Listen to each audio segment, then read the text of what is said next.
Okay, well that's kind of what I was expecting. What are you? Perch? No, perch. Oh my god, crappie. Okay, well that's, that's to be expected. He almost looks like a white crappie by how long and skinny he is. But he's not, he's a... Let's get a picture because,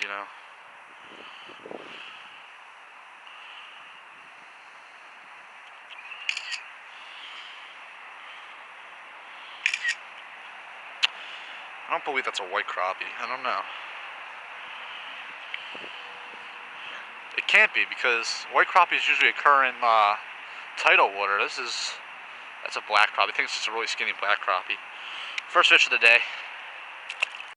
The camera wasn't recording, but there's another nice little crappie. Get a release on them and we'll get more fish. Because I lost. Oh my god, yes. Giant fish. Stuck on something. No. What is that? That's bass. Wow. Sweet. Sweetie, sweet. That's what I was looking for. That's what I was looking for. It's freezing cold out here. This is a little guy, but it's bass, That's not bad.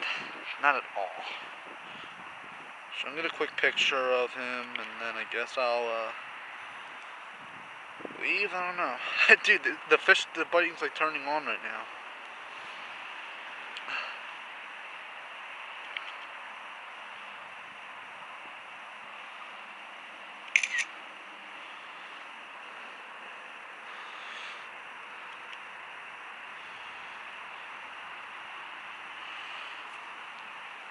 Supposedly Colin's out on, buddy Colin Stewart. He's out fishing too. Probably killing them. He found a new lake where he's been crushing them recently. Unfortunately, I don't have the time to fish on boats anymore, but little bass, still catching them. And that might not have been the best release, but... Well, I'm glad I wasn't recording, but... well, I'm not glad at all, I'm PO'd, but there's another bass. About a 1 pounder, maybe, yeah, about 1 pound. So, I'm gonna release him. There's a police officer. Get a picture of him first because I didn't expect that I wasn't recording. So, and since I just saw a police officer, I really want to get out of here faster. So, there's your fish. Get a quick pic of him and then I'll release him.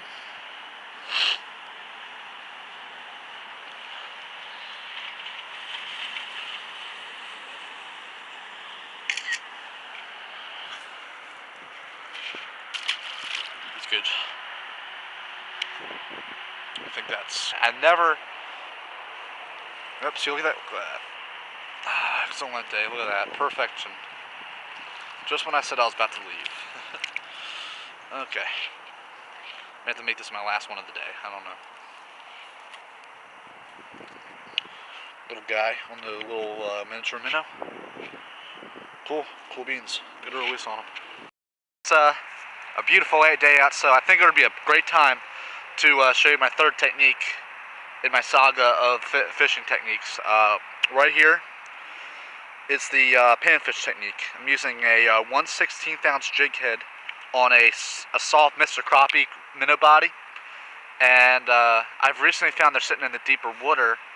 It's a great technique if you really want bites. I mean, maybe if you're in a tournament and there's nothing else working, but you really know there's fish there, you throw this, drag it on the bottom, jig it a little bit, you'll catch fish.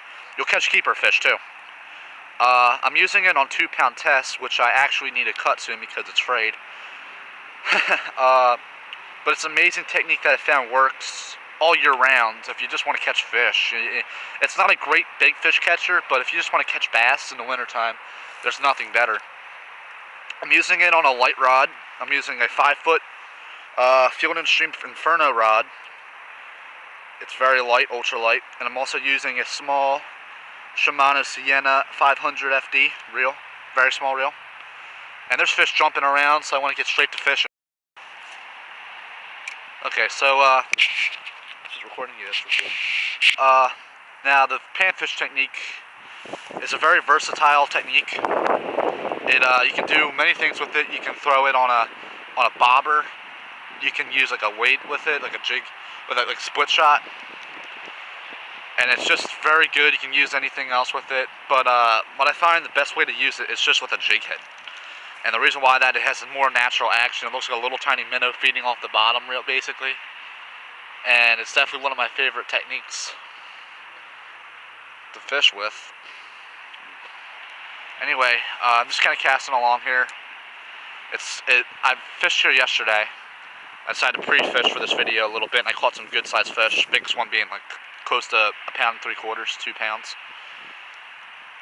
And they're all hitting these little tiny jig heads. Now, what you want to do is you want to kind of really, I'm kind of doing it fast because it's a lot warmer, but you want to jig it off the bottom kind of slow, almost to dragging it sometimes, and I found that it really gets bites really good.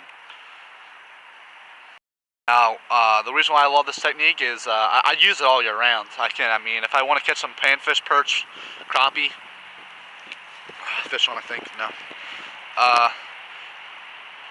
Then I throw this on. It's fun to use, especially if you're like getting somebody into fishing and you don't really want to. I mean, obviously bass always fun, but the bass aren't biting well. You just use this little minnow lure, and it's amazing in the wintertime. Like I really have a lot of trust in it. If you're just trying to get numbers, if you want big fish, you know, either try a larger minnow or you want to try a shaky head like in my other video. I'm not using many hard baits because it's just, I've had basically no luck on hard baits at all this winter. So it's just been like that. But like I said before, fish on, fish on. Now I'm using 2-pound test. It snapped me off. It happens, especially when you're using 2 pounds. But looks like our day is almost coming to an end here. It is the fishing has stopped basically. I did fish a good spot for a while, but I decided to give it up because I only caught 3 fish. So this is the spot I really wanted to fish. I really didn't get a chance to because I was casting at it, but I figured it wasn't really wet. I think in front of here there's some good fishing. I'm not sure. But if you're ever fishing a pond, like I'm fishing this pond, but I know this pond, so that's why I have a better chance at it. Always try to fish the corners. I say the corners is because fish usually like to, I'm trying to think of like why corners are better. There's like almost no explanation for it. They just like the corners. Like right now, if you want to fish a pond, it's almost like math. Like it gets tough with math. Like math starts out easy, but then you know I just had a fish on biting it. It starts out easy with like a small pond, and then you go up to a lake. The fishing gets a little tougher, but all I can say is that, you know, if you're fishing a pond, go to where the wind blows to. So the wind today is it's so light it's hard to tell. But I would say fish where the wind blown, because the little minnows get blown over to a certain area, and the bass follow them, or the predatory fish follow, whether you're fishing for crappie, bluegill. Bluegill, the fun thing about bluegill and kind of crappie too, they're predatory and prey. And same with largemouth too, at a certain age. But bluegill have a better chance of getting eaten at a bigger size than a largemouth would. I just had a bite out there, but decided not to stay on. I have to leave soon because I kind of didn't want to fish all day. I had stuff to do. And the other thing is because, what else? My battery on my phone's about to die. It's literally at like 20% because I made a live stream on my personal Facebook about fishing here. And it's a fish on. It's a big fish. It's a big fish. Large fish, guys. He ain't huge. I mean, he's big.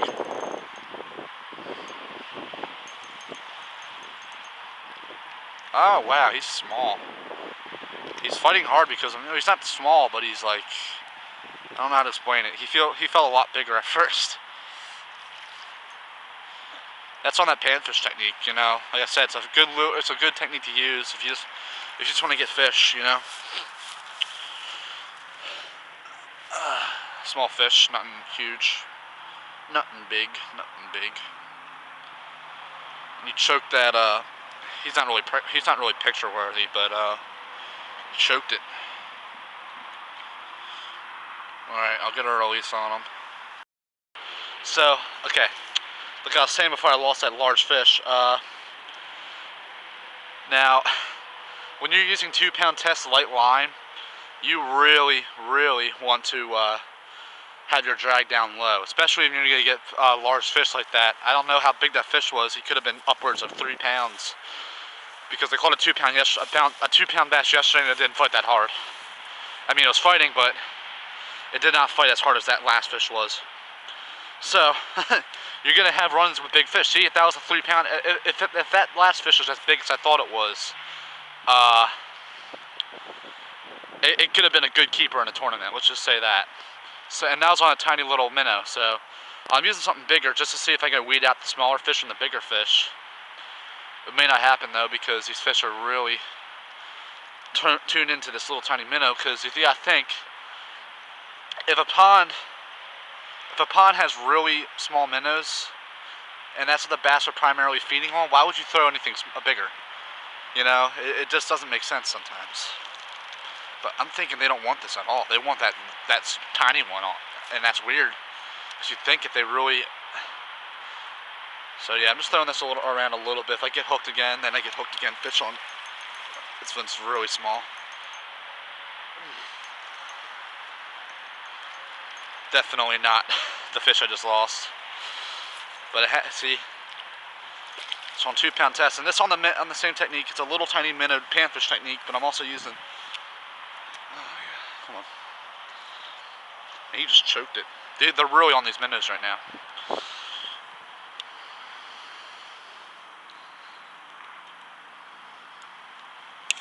Hooked them really good, unfortunately.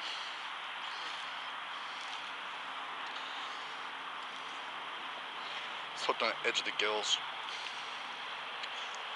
Okay. So that's average little South Jersey bass. Let's get more. So I'm going to basically give you a quick teaching on how I do this technique. Now the panfish technique is a very multi-use technique. What I'm doing today is I'm just simply casting it out and bouncing on the bottom. I'm trying to find deeper water, ledges, etc. You know, stuff like that. But on days when the bite is really bad, like today, I'm working it kind of fast because the bite's actually really good right now. But usually you want to either drag it on the bottom with little light taps.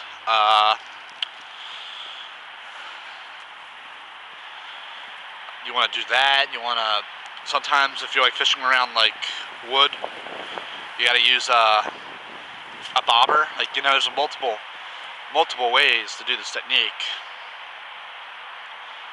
Mine just so happens right now the fish are on.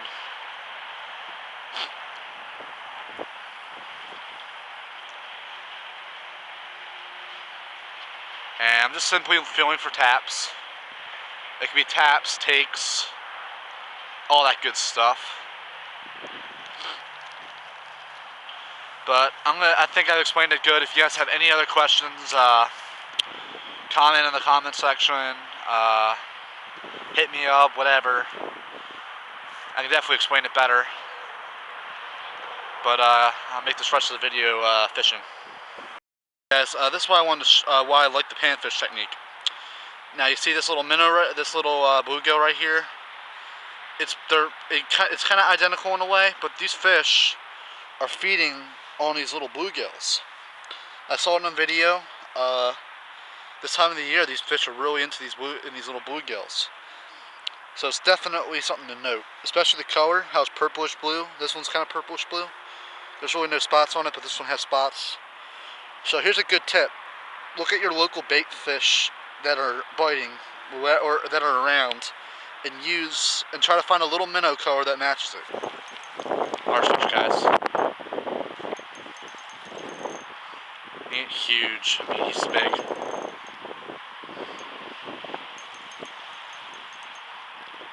Oh wow, he's small.